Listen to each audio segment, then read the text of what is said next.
Coming up next on the Jeff Crilley Show, when there's a high-profile divorce, how do you know if one party is hiding assets? We'll dig into that next.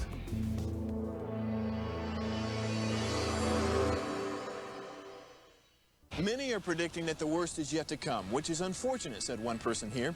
Until now, they've enjoyed the reputation of being the nation's icebox. Watched a burglar in his home this morning by webcam. As a journalist of over 25 years, stories are what make my world turn. Reporting live from the Dallas newsroom tonight, Jeff Crilley, Fox 4 News. But in 2008, I took the jump from my familiar life and started a PR firm from my home. We're talking about anyone with a camcorder like the one I'm using becomes a television network. We started slowly growing the company, and we now have over 100 clients, and we've branched into the world of live digital broadcasting. I now own 8 different TV studios and have a huge team, and the stories that I now get to share are sometimes the most important of my life.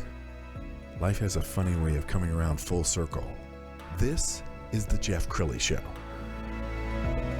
Well, as you all know, when somebody gets divorced, sometimes the couple who loved each other for 20, 30 years can downright get nasty when it comes to the divorce and start hiding assets. To talk about that today, Zain Kalson. He is the CEO of Etheia. Thanks for coming on the show. Yeah, it's a pleasure to be here. Well, let's first talk about the name. What does Etheia mean?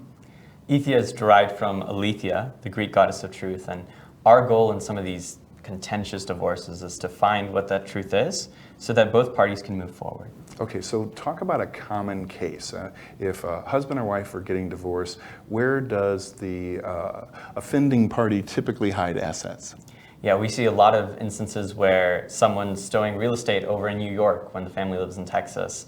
And we dig for that one smoking gun transaction where someone made a utility bill payment on their personal credit card. We see a lot of cases where families own a business and one spouse is extracting more value from that business than they should be.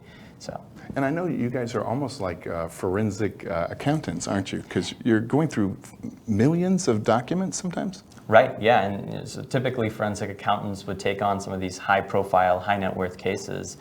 And the challenge is a lot of families can't afford that kind of service, where there's someone going through millions of transactions. And so our software does that in a way that more people can have access to this type of outcome. And we're coming on a rough patch in the economy, and as you all know, during tough times, sometimes couples call it quits, and that's when it can get kind of bitter. We've got some generic video of couples fighting. You probably see this all the time, where one party or the other or both decide, okay, she doesn't deserve this, he doesn't deserve this, and then they just start squirreling money away. It's got to be tough to find this stuff, because if you're good at hiding stuff, how does even a person like you go about finding it?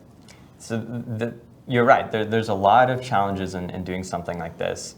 And the way it's been done before is just finding that one transaction where someone made a mistake, where they use their personal credit card instead of one that they haven't disclosed to the other spouse or to the court. And so digging for that is a huge challenge, but there's usually traces, little bits, kind of the start of a trail.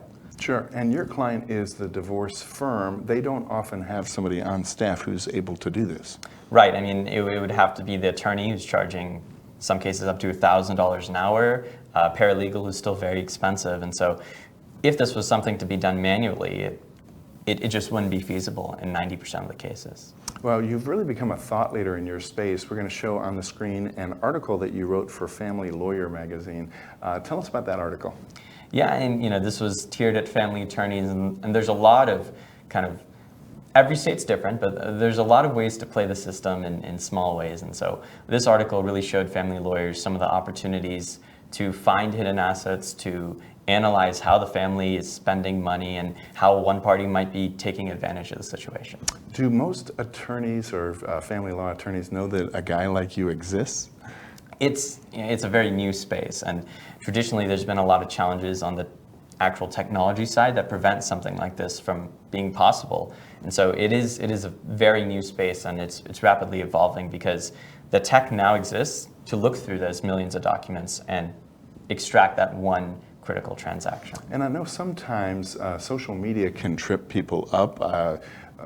couples getting divorced, they're fighting over custody or child support, and guy poses next to his new boat. Yeah. That's something that his attorney probably frowns on. Yeah, there's a lot of social media mess that gets posted on, and generally it's best to avoid doing anything of that nature. And family lawyers have told us how clients have disclosed some of the things that they were even hiding from their own attorney. And so sometimes it's a discovery for the attorney that's trying to serve the client's best interest too. Absolutely. Another reason why I invited Zain on the show is because of his service above self and his commitment to Rotary. We've got some video of you speaking. Tell us about this speech. Well, so I've been involved for Rotary for many years, and this speech was about Rotary's relationship with the United Nations. So I kind of sat alongside the former CEO of the organization, and we talked about the crucial nature of partnership, how there's these two organizations, they do slightly different things, and together they can accomplish ending polio. They can help people when there's a national disaster. And so there's so much that two parties coming together can accomplish, right? Marriage is 1 + 1, and as is this partnership. And so it was a really meaningful thing to be able to participate in. And still today, I'm in touch with some of the people I met at that conference. So. And before that, I think you were involved in Rotaract, which explain what that is. Yeah, so Rotaract is kind of a young adult version of Rotary, and so there's a lot more outreach into college campuses. And prior to that, even I was in Interact, which is for people generally in high school. And so going through those experiences, it was very formative and inspiring me to learn that, you know, my purpose, my meaning on the world is to be able to create something greater than myself, to help other people, and to make an impact, right, to make a mark. Awesome. Okay, so final thoughts. What would you like to leave people with? Yeah, and you know, these are some of the most challenging points in people's lives. The average divorce that's high conflict costs $75,000. It lasts for years. And there is a way to reveal the truth, right? When two parties it seems like there's no way to separate fact from fiction, there's a new opportunity, there's a new path that can be taken. And I think by having the truth, both parties can move forward in life. Because when it's a he said, she said conversation, there's nothing productive that comes out of that. So there's got to be a way to move forward for both parties. Thank you, Zain. You've been an amazing guest. We're going to end with your website, which is Etheia.com. Zain Kalson, thanks for coming on the show. Absolutely, Jeff. That's it for now. We'll see you next time.